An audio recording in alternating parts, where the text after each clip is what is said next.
اور Pakistani cricket team آخر کار باہر نکل آئی اور they had no chances to win against England as well.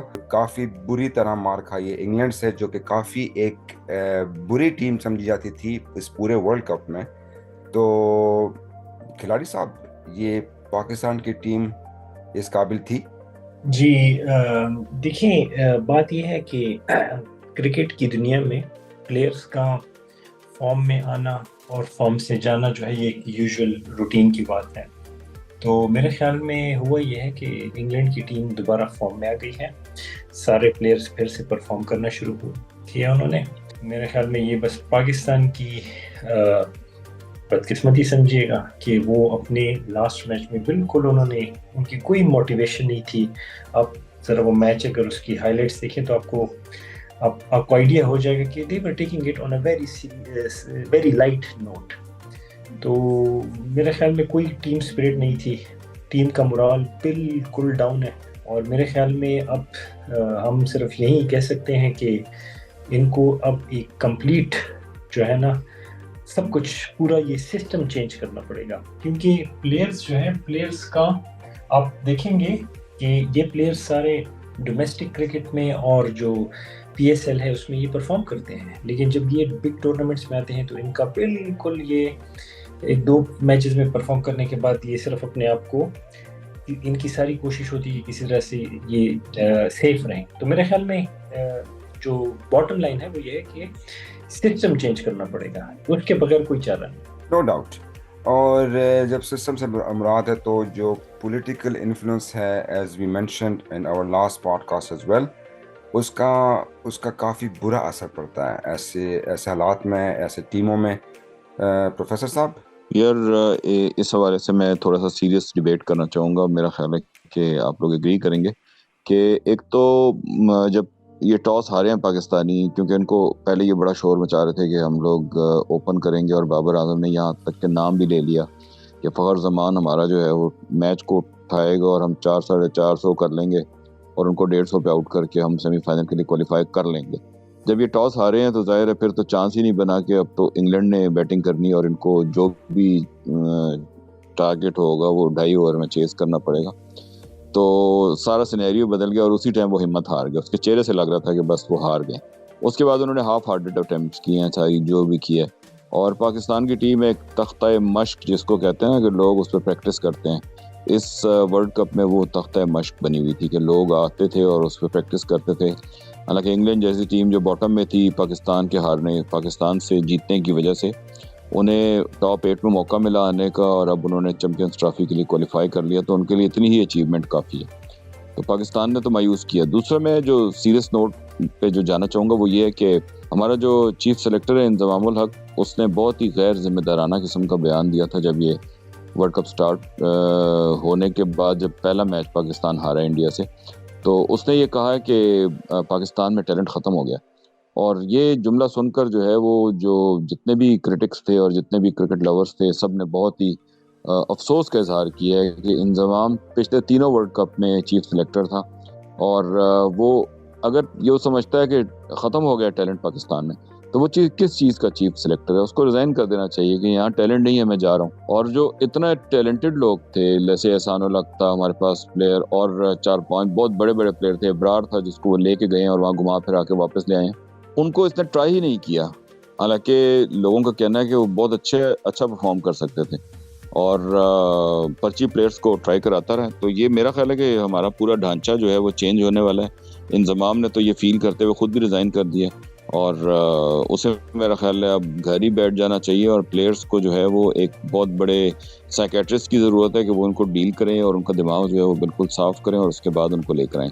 ابھی 1 منتھ تک تو ریسٹ ہی ہے پاکستانی ٹیم کا. میرا خیال ہے کہ 1 منتھ کے بعد جب یہ آئیں تو ان کو ایک بالکل نئی ٹیم سامنے لانی چاہیے. اور ایک چیز آخری میں یہ بتاؤں گا کہ پاکستانی ٹیم کو جو ہے وہ 1 ڈے کرکٹ کی پریکٹس کرانی چاہیے، فرسٹ کلاس کرکٹ کھلانی چاہیے. پاکستان میں تقریباً میں پہلے پروگرام سے ہی کہتا آ رہا ہوں کہ فرسٹ کلاس کرکٹ کا جو رجحان ہے وہ بالکل ختم ہو گیا ہے. ہم سب T20 کے پلیئرز ہیں، اور 4 اوور کرانے والے ہمارے پاس بالر ہیں. وہ 4 اوور کے بعد ہانپنے لگ جاتے ہیں، وہ نہیں کھیل سکتے، وہ لمبی اننگ نہیں کھیل سکتے، وہ 10 اوور نہیں کروا سکتے.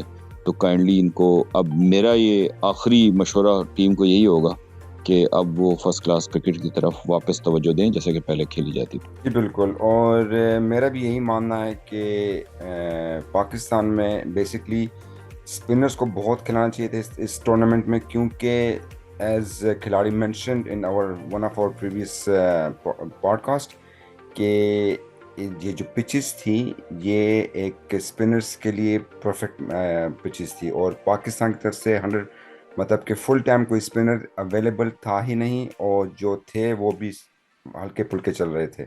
کھلاڑی صاحب. جی بالکل, میرے خیال میں پوائنٹ سارا بس میں وہی کہوں گا کہ سسٹم پہ فوکس آن دا سسٹم. یہ جو ہے نا پاکستانی کرکٹ بورڈ, ان کے لیے میرا صرف ایک پیغام ہے کہ چینج دا سسٹم. مجھے ایک فلم یاد آتی ہے انقلاب, امیتابھ کی پرانی فلم تھی, اور اس میں جب وہ پالیٹکس جیتتا ہے امیتابھ تو آخر میں آ کے پوری کی پوری اسمبلی کو اڑا دیتا ہے گولی سے. پروفیسر صاحب, انڈیا کے وننگ چانسز کیسے دکھ رہے ہیں آپ کو اپنا سیمی فائنل میں؟ سیمی فائنل میں نے پہلے بھی آپ کو بتایا تھا, میں اسی بات پہ قائم ہوں کہ نیوزی لینڈ کو وہ قابو کر لیں گے, کیونکہ نیوزی لینڈ اتنی بڑی ٹیم نہیں ہے, وہ کلب لیول کی ٹیم ہے, تو وہ آرام سے جیت جائیں گے. ون سائیڈڈ میچ ہوگا لیکن فائنل وہ نہیں جیت سکتے, آسٹریلیا سے ان کا فائنل ہوگا. اور جو ساؤتھ افریقہ ہے وہ بھی آسٹریلیا کے ساتھ ون وے ہی میچ ہوگا, بالکل وہ بھی نہیں فائٹ کر سکیں گے. تو جو اصل میچ اب آنے والا ہے وہ فائنل کا ہی ہوگا جس کا ہم ویٹ کر رہے ہیں. لیکن انڈیا کو بہت بہت مبارک ہو کہ انہوں نے جو بھی اپنی اسٹریٹجیز رکھی تھیں یا جو بھی انہوں نے ٹیمپرنگ کی تھی اس کی وجہ سے وہ 9 میں سے 9 میچ جیت کے ایک نیا ریکارڈ بھی انہوں نے بنا لیا. نہیں, یہ تو ٹھیک ہے آپ کی بات. کھلاڑی صاحب, جو دکھ رہا ہے جس طرح مطلب ہمیں نظر آ رہا ہے بیسکلی کہ they playing as a team, جو انڈین ٹیم ہے بیسکلی, اور بہت اچھا کھیل رہے ہیں ویسے دیکھا جائے تو. ایون ان کا اپنا ہوم گراؤنڈ ہے, ان کی پچز اپنی ہیں, ان کی ہوم کراؤڈ ساتھ میں ہے ان کے. تو ڈو یو اسٹل بلیو کہ وننگ چانسز سیمی فائنل میں انڈیا کے پکے ہیں اور فائنل تک نکل جائے گا؟ دیکھیں, میں تو آپ کو بس اگین سیدھی بات کروں گا, انڈیا یہ ورلڈ کپ جیتے گا, ٹھیک ہے. بالکل ون سائیڈڈ سیمی فائنل اور فائنل ہوگا. یہ آپ لکھ لیں, یہ ریکارڈ کر لیں, اس میں یہ بات کر آپ اس میں بے شک آپ مجھ کو پکڑ سکتے ہیں. تو I think it will be it's India's World Cup. اس میں کوئی بالکل بھی جیسے آج کھیلے ہیں آپ ان کا چیک کریں. شرط لگا سکتے ہیں کہ انڈیا جیتے گا؟ میں سمجھتا ہوں انڈیا نہیں جیت سکتا. شرط میں رکھیں کیا؟ لگ گئی ہے جی, شرط لگ گئی ہے. شرط میں رکھیں کیا؟ شرط میں جی ہاؤڈی برگرز ہیں, آپ بلکہ جو آڈینس ہے وہ بھی انوائٹیڈ ہے, آ جائیں, ہم سب کو برگر کھلائیں گے. جی بالکل, چلیں تو بڑی زبردستی. ہماری میکسیمم آڈینس جو ہے وہ ہماری جو آڈینس ہے وہ انڈیا سے زیادہ ہے, اور میں چاہوں گا کہ وہ بھی جمپنگ کریں. کبھی کبھار آپ لوگ بھی کمنٹ دیا کریں, کیونکہ ہم آپ کے لیے پروگرامز کرتے ہیں اور ہمیں بڑی خوشی ہے کہ انڈیا سے ہمیں بہت سارے لوگ سننے لگ گئے ہیں. چلے تو بڑی ٹیسٹی شرط ہے ویسے دیکھی جائے تو. چلیں جی, اس بات پہ پوڈ کاسٹ کو وائنڈ اپ کرتے ہیں, اور thank you very much for listening. اور پلیز اس چینل کو لائک کریں, سبسکرائب کریں, اور ساتھ ساتھ شیئر بھی کریں. تو see you in the semi finals, اور take care of your self. اللہ حافظ.